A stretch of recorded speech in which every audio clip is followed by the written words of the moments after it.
Hello, the viewership. This is turn 4, I think, as LATC. Let's have a look at what's happened. So we expanded into Wick Forest. Went really well.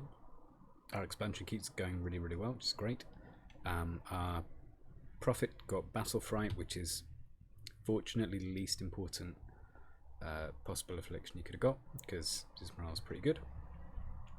We can go straight into Ard with these troops without having to restock or anything. All of these provinces are relatively easy. Basically, this seems pretty blessed, and if I mess this up, this is just completely my fault, and it's not due to a bad map or anything, because even this, you're looking at a densely populated province that's rich in taxes, still nothing really on it by comparison to most expected LA independents. In the capital, we are recruiting a bunch of barbarian heavy horsemen, one mounted scout and an ancestor smith. The Khan that's in there at the moment is just patrolling. This province has some unrest in it, so it's probably got a site of some kind, because if you press I to check the events, there is nothing suggesting any kind of event that's caused it to spike. Whereas here we do have the forest expanded unnaturally event. Once the additional barbarian heavy horse are in, we're just going to go into the province. We should be able to take easily enough, and then depending on our casualties, we'll probably go into 173 or possibly 136 and move on down to 115 afterwards. We did manage to get Giuseppe Del Migo and his pals, so these guys are going into 130. These are on hold and attack. Potentially this guy can get shot and run away, but at the very least, because he's sacred, he is going to be expanded, so next turn at least he will have 11 hit points rather than 9, which is great. There's not really much more to this turn. I'm just going to leave this non-recruiting at the moment in the Woods of Weeping, despite the fact that it's got decent red score, because we need the gold for other things just now. Wick Forest is up to 6 PD and 1 militiaman, so it's going to protect against at least some bad events that can be triggered by unrest that would normally cause your province to be lost. And we'll just see how it goes next turn. We still only have one candle here, so we might be a little way out. Let's see if we can find who's around here. Not yet. We still don't know. Oh, it's Abyssia. Okay, so Abyssia's over there. They are a faction that's really great to not invade early, because you don't want to get clowned on by assassins, and a lot of people expand using assassins as their main source of basically ways to take our independence. Now we are probably an uncommonly resilient faction when it comes to assassins, because Khans have their 1d3 eagles and they're also just good in a fight, but nevertheless it's pretty untempting to go and attack them, let's put it that way. These provinces seem decent, so we know this one's probably only going to be around 5,000–6,000 pop, but at the end of the day it's all going to be resourced in the bank, and our income is looking pretty good, so fingers crossed it all goes well. See you next turn. Cheers. Hello everybody, it's Jay Brereton here with turn 5 of the game as LATC. So I've got 2 new neighbours that we definitely know about, so I'll be showing a little bit about them. So our battles in Ard went okay. These guys are going to be going back to the capital to pick up some new troops. Over in Thing Woods, the expansion there went well as well. We have our guy leading barbarian heavy horse and barbarian cav just here. I'll just put these on hold and attack. This guy can stay behind troops. They're going into New Mecria. They could go into Barra, but it's worth less gold, and so for that reason I'm just going there.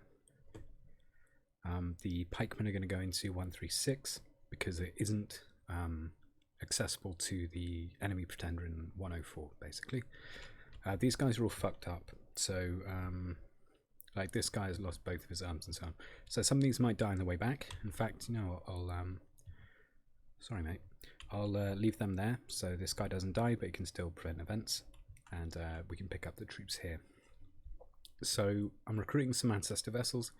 This is in case the son of Fenrir goes on the offensive against us, because of the fact that these guys are going to be resistant to cold when blessed, and also have relatively high strength. And when buffed, this go up to 18. Means you're going to have lance attacks doing potentially the best part of 50 damage in effect when taken against prot, and very high strength falchion attacks, which can cut through his protection even when he's using Berserker +7. Anyway, let's have a look at what Guards blesses. So he only popped out one wolf this time, but we can see already he's got Chill Aura, and then he's also got Regen. This is kind of the basic setup that you can normally expect. So in the current version of Dominions, there is a bit of a display bug in that the Gone Berserk value is not added to the fatigue in the same way as you might expect. But this guy basically scares these dudes off. They've only got 6 morale. And he's just going to stand there and take it like a champ. So I'm just waiting to see here if he picks up any afflictions. So it looks like it's a no. So yeah. So with that in mind, I had kind of scripted this guy in advance to like Holy Avenger, Holy Word and stuff, but instead of expanding into 115, which is an option, instead we'll go to 136. Basically, although it'd be funny, certainly to attack these guys and possibly, theoretically, maybe come out ahead. If this already has his Dominion in it, then these guys are going to be on like moderate morale. These guys are going to be on what? 12 morale after 7 of courage when going into there, but if it's enemy Dominion, it'll be down to 11 due to hostile Dominion. So 11 morale versus a guy with fear 10 plus fear wolves. It's not a great matchup, so we'll leave them there. When these guys come back, depending on whether a guard moves towards Vettiheim or moves towards us, is going to decide what we recruit the turn after, basically. Vettiheim went AI, which you'll be able to see in a pop-out box here. And because of that, basically I would anticipate a guard going quite strongly into them. So Vettiheim, despite going AI, is potentially quite dangerous still. So the reason for that is that they have quite a lot of troops with stealth, including these very cheap, very good crossbowmen. So yeah, so that's a little bit hazardous potentially, because 7 gold, 9 red crossbows with stealth means, like, if they just decide to attack us, which, you know, they might, it's the AI, you just never know. Who knows how that one would end up. I'm trying not to, like, be a moron and lose out on a bunch of provinces, but if Abyssea is already here and already assassinating guys, then I can't really keep hold of Mountains of Madness. Otherwise, I probably would attack there. But in fact, it's so tempting. I'm just going to go for it, because this guy, even on his own, he's going to be able to take out some guys, and the archers will do some good work. Fingers crossed, at least. Obviously, if Abyssea has a bunch of their sacreds out, which, you know, you just never know. Maybe they will. And they roll into here, my prophet probably dies, but I don't know. The last thing you really want to do is make yourself look like easy meat, so trying to do my best to avoid that fate. Guard potentially is quite dangerously strong if they get more of a hold of this area. I'd assume Guard's probably like here-ish. It's probably where they started off. Because they prefer to start in, I think, woods is my belief. I think they will probably be in 81. We know Vettiheim is here, so kind of 3 or 4 provinces will be pretty normal for how they would normally spawn. Assuming this guy goes into this province, we will have to decide what to do about him after that.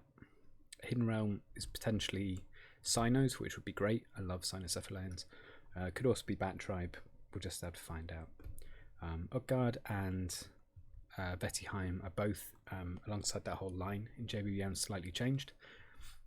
Basically, a couple of patches ago now, probably 4 or 5 patches,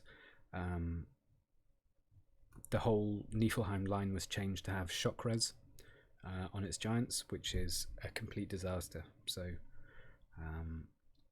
I've changed that to be from 5 shock res to 3 fire res. Now the reason for that being is that, or vulnerability rather, is that you can actually do something about that with their national paths. You can go fire resistance Alt 5, and at which point you have 2 fire resistance, which is not a lot, but hey, it's better than nothing, and kind of makes some sense, because Warriors at Niflheim does not, for some reason, impart shock res on the faction that for some reason has changed to be shock vulnerable rather than fire vulnerable. The reason they have fire vulnerability in the lore is that they slather themselves with all kinds of fire resistant chemicals and oils and fats and you name it, they'll try it to try and avoid the fate of their ancestors of getting too badly smited by not Thor, and so because of those precautions they've just become vulnerable to something else. The other thing about them in JBBM is that most giants, but not the ones on Vettheim, but most are they refuse to be led by minimum leaders under size 4. So although you start with a Hauser, and these guys can lead their guys as they start with, unless you start changing their orders too much. They can't like stick by them, so you have to use Jotnar to lead other Jotnar. That's a way of, in some ways, reducing the power of giant nations, because I feel like in Dom 5, with the changes to casting fatigue, with the changes to how you can deal with things like heavily armored giants with destruction, or more to point, how you can't deal with them very easily, I felt that the giant nations needed a bit of a nerf. I know it's going to be controversial with some viewers, but hey, that's just my personal take on matters. But yeah, the guys from Utgard are relatively strong. In JBBM, again, this is another change for them. So for Vettheim and Utgard, they can both cast the Illwinter, but for Utgard they can't summon the Niefel Yala afterwards. But what they get instead is a change in their capital site, where they get kind of sacred Skratir leaders who can gather slaves called Ulfheden, and they just knock about, causing havoc, doing loads of damage, because they're humans with they're like human berserkers with great axes, and it just gives them something to do with Illwinter other than it just being cold, which is kind of useful, but it's not great. But in a way that also doesn't kind of trample on the lore, like if I gave them summon Niefel, which is kind of explicitly not what they're about in Utgard, because they're much more interested in the Rimtursa, which which the Niefel are certainly not them, and they're not trying to be them. Whereas the Gia from Vettheim are pretty open to that idea. Anyway, hopefully we will start the next turn with a bunch of extra provinces. Who knows? Got another Ancestor Smith coming out. It's going to all help in research into Construction 3, which is a useful jumping off point for your battle magic as LATC, because it just means that you're cover even better in mundane fights. And we'll see how it goes from there. Thank you very much for watching. Been Joe Brayton, and goodbye.